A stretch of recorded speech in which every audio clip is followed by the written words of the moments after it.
This is Jeremiah. We're going to get back to Psalm 7 as we get into the beginning of this book, Psalms. And we're talking about the beauty of Psalms, and we're going to get back to beauty, beauty principles. I've decided to keep this aleatory and broken just a little. At this time. So that's the way it's going to go.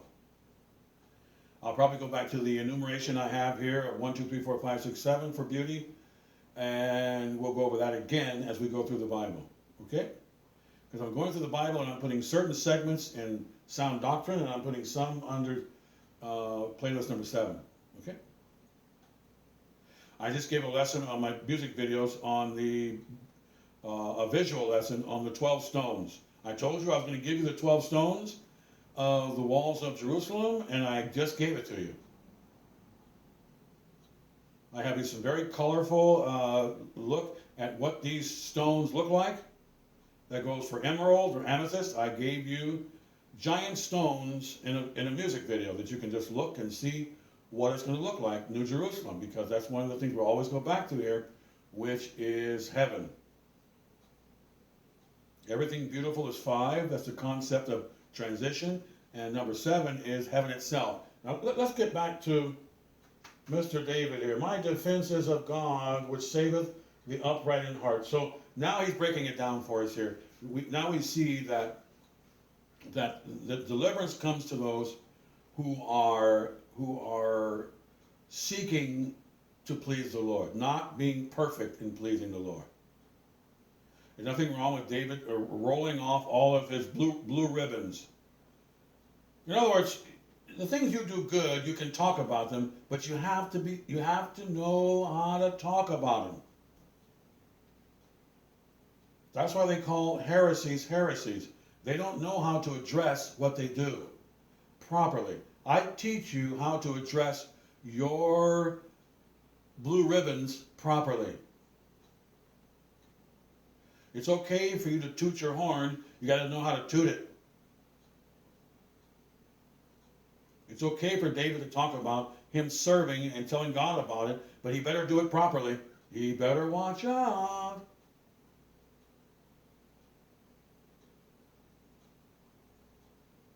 And the Bible talks about that a few times. I'm not going to go to those scriptures where the Lord knows the work that you've done for him.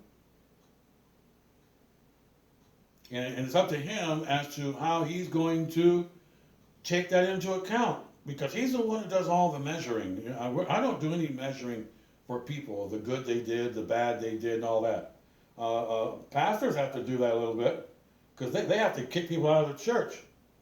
I was talking with Pastor T here a couple of weeks ago, and he was talking about how he had to give some big, strong guy the boot, and it was very difficult because this guy was ginormous. He was causing a lot of problems. But that usually reflects just who knows what. But the point is that pastors have to deal with people one-on-one and assess their behaviors. But as a Bible teacher, I don't have to do that very much. People who want to join in New Covenant here, they can join, but I'm going to make some sort of assessment as to whether or not they're really ready to get going. Right?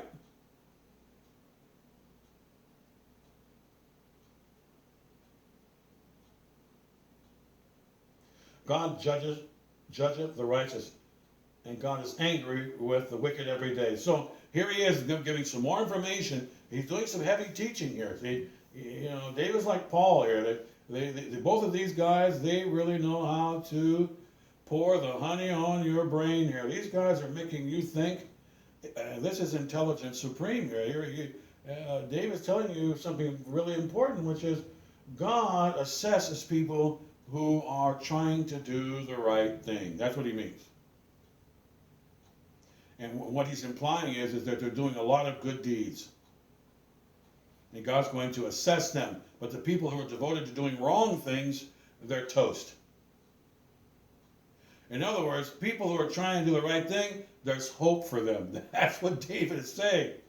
He's saying there's hope for you who want to spend some of your energy or a lot of your energy to doing the right thing. That's what he's saying. There's no other way to look at it. That's the way it is. Very simple grammar here. If he turn not, he will whet his sword. He hath bent his bow and made it ready. He hath also prepared for him the instruments of death. He ordaineth his arrows against the persecutors. Behold, he travaileth with iniquity, and hath conceived mischief, and brought forth falsehood. He made a pit and digged it, and is fallen into the pit which he made. His mischief shall return upon his own head, and his violent dealing shall come down upon his pate. I will praise the Lord according to his righteousness, and will sing praises to the name of the Lord Most High. So if you want to break all that down, it will take you a lot of time. He just gave you a lot of heavy stuff there. If you really want to go over it item by item. He closed chapter 7 out with some monstrous stuff here. I want to make a few points about some of the points, but not every point. I'll try to point out a lot of these different things in different chapters we have here, okay?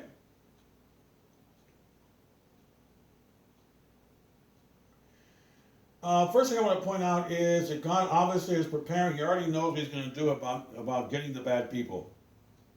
He doesn't make plans at the last minute. Furthermore, he travaileth with iniquity. In other words, God can't stand sin, and what he does is that he sits there and he has to sweat it out. What am I going to do? When am I going to do it? And that's what God, he makes his decision, and then it's over. Now, I want to point out one thing that we point out here, and especially in the beauty lesson here in playlist 7, which is this.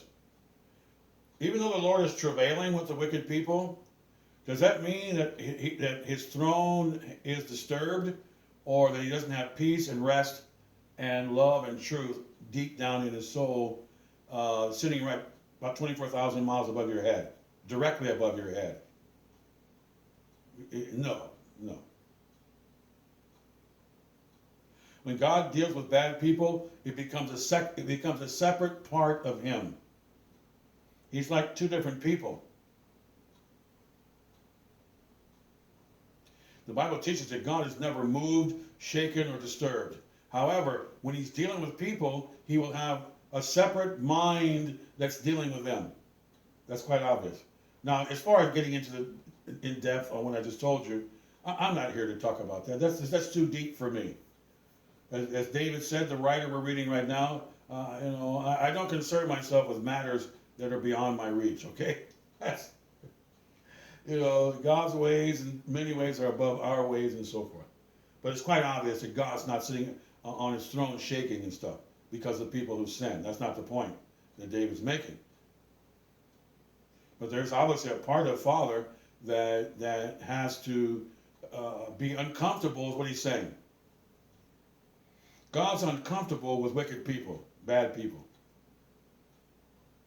It's a part of his life as God that's uncomfortable. Because he'd rather it not be there. And obviously, he'd rather not whet his sword and go after the bad people like a superhero in America. Or a police officer or a soldier of justice. Behold, he traileth with iniquity. And let's go to the people who come after you. They'll make a trap for you, and God will quite often have them fall into the trap they made. I have a Sherlock Holmes episode, and I'm not pushing everything about Sherlock Holmes. Sherlock Holmes is a little dangerous for children and teenagers and everybody. He's not dangerous for me because I understand everything he basically does. But some of the things that Mr. Doyle wrote, they're not right, and they're a little on the dangerous side, to say the least. Okay? For a mind that's not mature in Christianity, Sherlock Holmes can actually be a little dangerous. For the most part, it's harmless, just like most American classic movies are.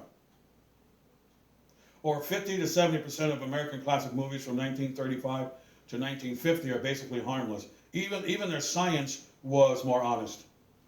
I won't go into that right now. Now, let's continue. Well, let me share with you what happened in the Conan Doyle story. Mr. Moriarty or the other gentleman, they built an elevator where you walk in and there's no elevator. What happened was with this Professor Moriarty, he ended up walking into the elevator that he prepared for other people.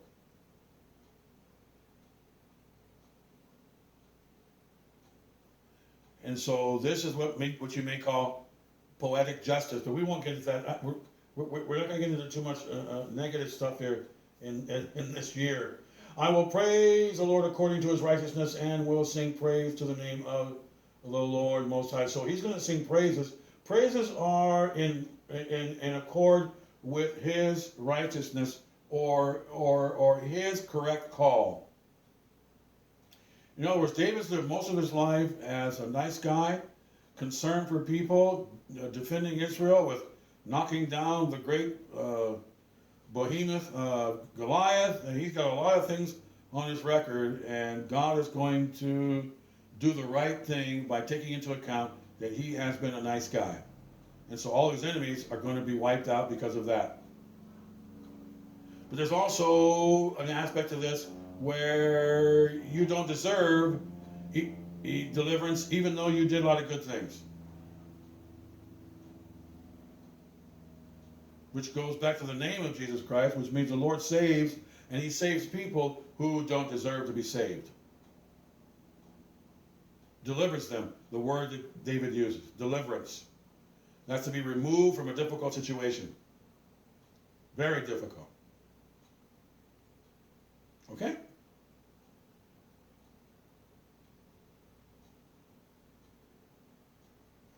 Once again, we have violence in here. As you know, the Bible says that God hates violence.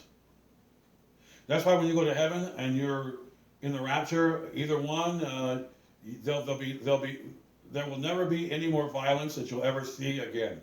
You'll never see violence again. Never. Because God hates it, so we know we won't see it. Another reason to give thanks. There's so many reasons to give God thanks. We could do it all day long, right? We could just keep going.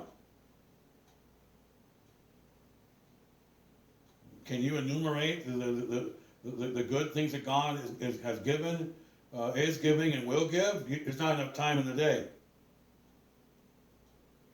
But praising him means that you're going to give thanks for this episode. That's what praise means. Praise means I'm going to recount something that God did. And that's why he mentioned praise right here, is because this specific deliverance that he's going to experience, he has conflict and there's resolution. That resolution is going to sponsor in him, and he's going to jump up and down because he's been delivered. And then he's going to talk about exactly what happened, and that's called a praise song. Okay?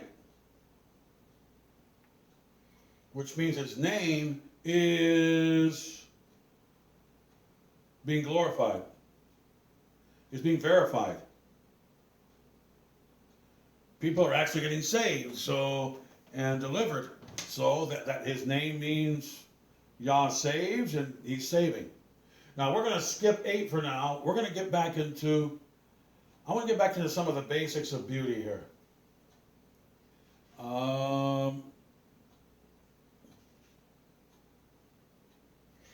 Let's have one more chapter. We'll save the basics for tomorrow. Remember, when I go back to basics of beauty, we're going into the introduction and 7 basic numbers. And by the time we get to 75 to 100 videos on beauty, you'll know all 7 of the points. Because as I mentioned, beauty is the corner of this year, which means beauty is going to incorporate the Fantastic Four, grace, mercy, peace, and rest, a whole lot. because you can't experience beauty without grace. You can't experience it without mercy. Okay? And beauty has to have peace. Beauty has to have rest. And love and joy are the same words. So there you go. Also, I have the praise is great, which is number 8 on my list, which is what? Worship, praise, adoration, and thanks. So what David's doing here is he's thanking God with praises, which means he's giving an item by item account as to what God did for him, period. Got it? That's the technical look at what we're looking at right now. I was going to go back to some of these basics because we're just about done going over the introduction to beauty as to Yahweh, Horeos, Doxa, and starting to get into why light is light. Light doesn't come from nowhere. Just because Thomas Edison and Tesla decided to come with streetlights. No, everything comes from energy. Tesla said the universe, but he was wrong about that. There's no such thing as a universe. But he was right about saying that electricity is the basis for just about everything. He was right about that. The sun is probably electromagnetic energy. It's not a fireball. That also goes for stars. Stars are not fireballs. They told me stars were fireballs in college. Wrong answer for the American University. The American University got it. They got it wrong. Tesla was much more right, and I think they when I went to school, they left Tesla out of all the books. They probably did it for a reason, because his theories, which are pretty solid, most of them that I'm aware of. I don't understand every Tesla. He's much more far advanced in engineering than I am. However, he has a lot of basic things to say that everything is founded upon. And let's let that go, because electricity, the sun is probably an electromagnetic wave itself, not a fireball. And stars are plasma entities, like we have a plasma TV. When they made a plasma TV, what they made for you was essentially a star. They have little animals in the ocean that light up like fireflies.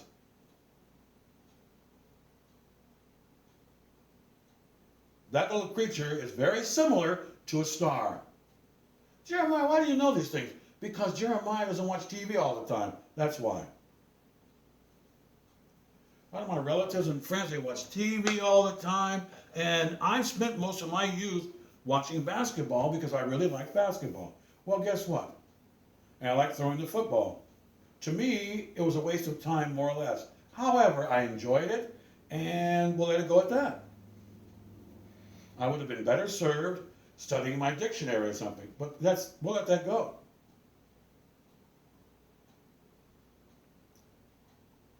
Let's go to chapter 8. We're going to shut down here. Now, once again, 6 and 7 are both close,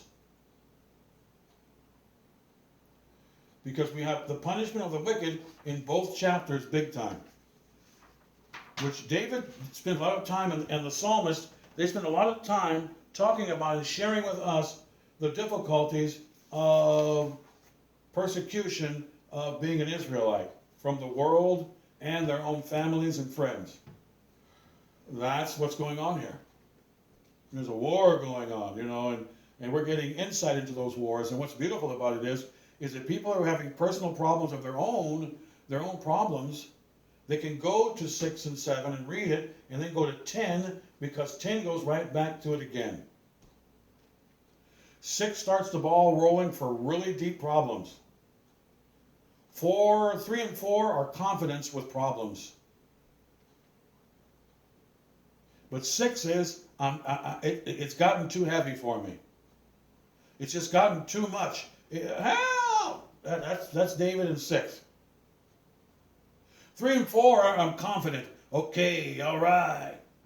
6 is, uh-oh, this is a little too much for me.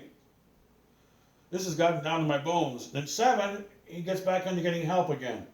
Then he starts talking about some theology as to, do I deserve it? How can I deserve your help? I don't deserve your help, but I did do a lot of work for you. And although I did a lot of work for you, the bottom line is you can still chuck me because I made 9 out of 10. And all it took was 1 for me to need mercy. In other words, you make 1 mistake, God legally can chuck you. To put it in American simple terminology. I made 1 mistake, chuck, out, see ya. And saying I did 9 things right might help your cause, but it can't guarantee anything. Because God is the judge, and if you did 9 right and 1 wrong, he can legally just say, see ya, wouldn't want to be ya. Legally. There's a lot going on here. Let's go on to chapter 8. O Lord, how excellent is thy name in all the earth, who has set thy glory above the heavens. Stop right there. Jeremiah, are you going to give us another science moment? No, but I could give you one here.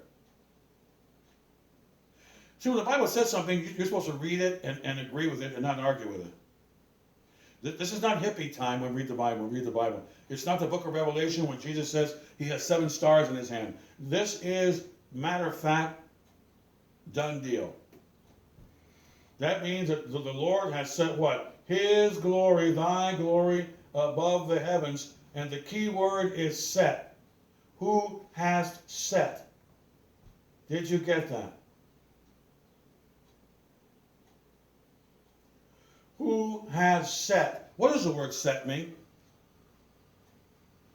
Does it mean it moves around? No, it means set. When I went to school, they said everything in the universe circles and moves. The Bible doesn't teach that. So I essentially disagreed with it. I don't care if thousands of people said something different than what God said. I'm going with Father. You, as a citizen out there, you have a right to... I have pastor friends, Bible teacher friends, who tell me that, Jeremiah, no, you go your way, I'll go my way. You go to Paraguay, I'll go to Uruguay. You go your way, I'll go my way. I'm going that the Lord put his throne and he set it in the heavens. That's the way it is. Let's continue. Out of the mouths of babes and sucklings hast thou ordained strength because of thine enemies, that thou mightest still the enemy and the avenger. So our lovable master who we love dearly, our master who we kneel to constantly, and we seek to, we have a cross-reference here to Matthew. It's Matthew 11. I can't see with my eyes here, but we have a cross-reference to the master talking about that the Lord has given all this revelation in the Christian era of 2,000 years. He's given it to people who are poor and who don't know very much. Because people who are rich and know a whole lot, they don't have time for God. But poor people who aren't that intelligent, they're open to the truth of the gospel.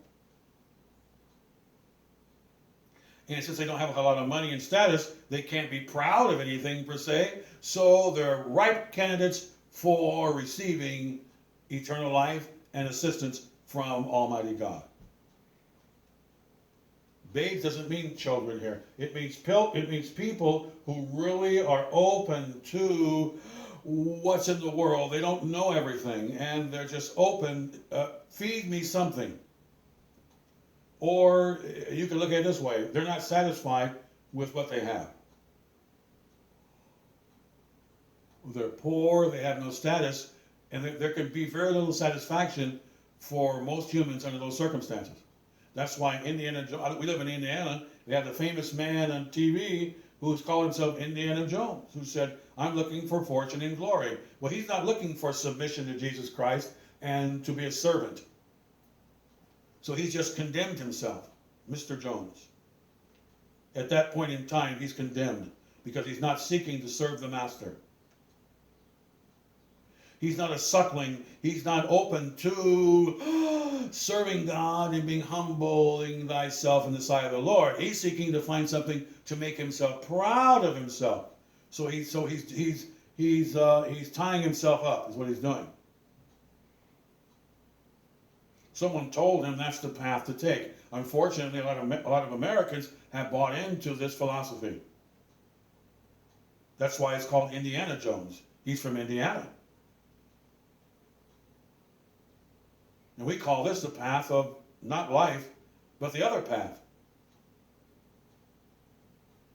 Because right here the Master's saying that, Father, you did reveal all of this Christianity and salvation and truth to people who were open to it. People who were basically what? Suited for it. People who could accept the truth. People who did not put up blockades to what they needed. Some people put up blockades to what they need. You can lead a horse to water, but you can't make him think. I might take somebody to the truth and they go, I don't want the truth. Well, that's on them. They were unwilling to listen to the truth. Right? This is a very important part of your Bible. We kind of got stuck here because this is so important here. Because it's a cross-reference to the Master. The red letters of your Bible right here. Which is, Jesus is happy that his Father, our Father, which art in heaven, who we just saw, is right above your head. It just said he's on high. You know what high means? Go to chapter 7, verse 17. The name of the Lord Most High. What does Most High mean? It means you're the highest person. That means that God is always the highest person. It's very simple third grade grammar. I've talked to a lot of teachers and they tell me, I don't get that, or I don't agree or something. I don't know why you could come up with any other third to eighth grade conclusion that the Most High means you're the highest person. That's what other conclusion can you make? I've even heard PhDs, people who I know have PhDs and stuff. That grammar. I said, bro, that's third grade grammar. Oh, no, it's not. Let's go to the Hebrew. It doesn't mean that. It means this and it means that. No, God told you what it meant in your simple King James Bible. Okay, I don't need your lexicon or, no, sir. Father's speaking to me right here. I don't need any more books. Now, I have books to learn Greek and Hebrew, but that's not my point. My point is that all we need is to read what we got right here. We got the whole ball of wax here. Got it? The Most High. Which means he's never sideways, and you're never sideways. You're never perpendicular at a 90-degree angle, or all of this is people's imagination. Forever, O Lord, thy word is settled in heaven. Everything you read in the Bible is just the way it is. Unless the Bible gives you an explanation. Jesus said he had 7 stars in his hand. Then he told you what the stars were. Get my point? If there's a metaphor or some sort of comparison or an example for something, the Bible tells you it. If it doesn't tell you, then it's what it is. That's just that simple. Okay? That's it. Now, we got stuck on this babes thing here where Jesus is saying that people who are open and honest and forthright, they're the ones who are going to be the Christian people who are going to receive things that make them happy, and they're going to rejoice in those things that bring them delight. Because you can't receive the happy juice from Father, the love juice, until you are a babe. Until you walk around here and go to church and say, I don't know that much. Until you get to that place, there's no soap. You're not going to get into any praises, and you're not going to go. What did David say here? Thou hast perfected praise. Thou hast ordained strength. Thou hast perfected praise. He has finished praise. It's over. It's over. That's what it means. It's over. There are no more people getting saved. There's nobody else receiving the gospel anymore. The people who are open are the only ones that are going to get saved. And to try to look beyond that is a waste of time. Proud people cannot rejoice and be saved. They can't receive the love juice from Father, the river, and they can't react to the love juice. I can react because I have it. I went to church and said, Lord, I can't do this life. I can't do it. A little too much for me. Now we have somebody we can work with.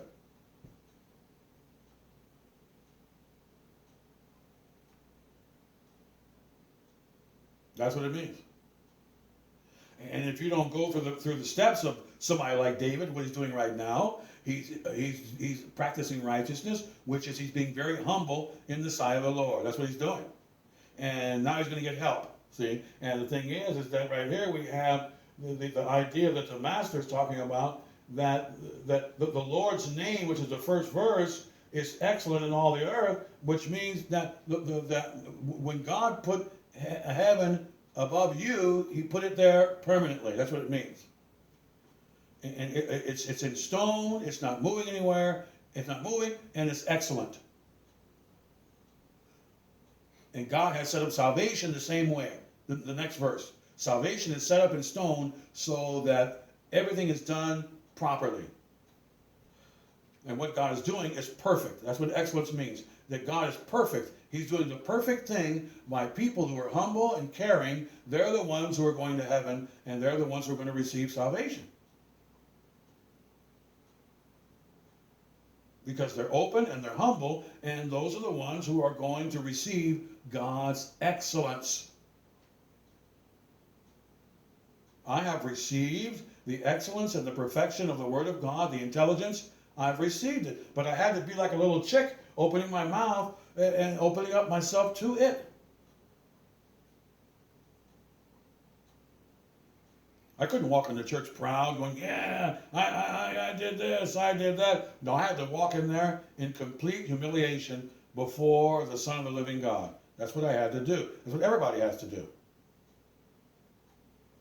And when you do that, as a child who doesn't really, you don't know where you are and what you're doing, then you've confessed your true state. Because before you met Jesus Christ, you were lost. How can you say you're not lost when you are lost? When I pass out Bibles, people tell me, I'm not lost, Jeremiah. You're lost. I go, okay. I said, I have Jesus Christ. Well, you're still lost. Now I say, you're the one that's lost. Until you tell yourself you're lost, you'll always be lost. You have to tell yourself the truth, which is, I am a sinner and I need to be forgiven.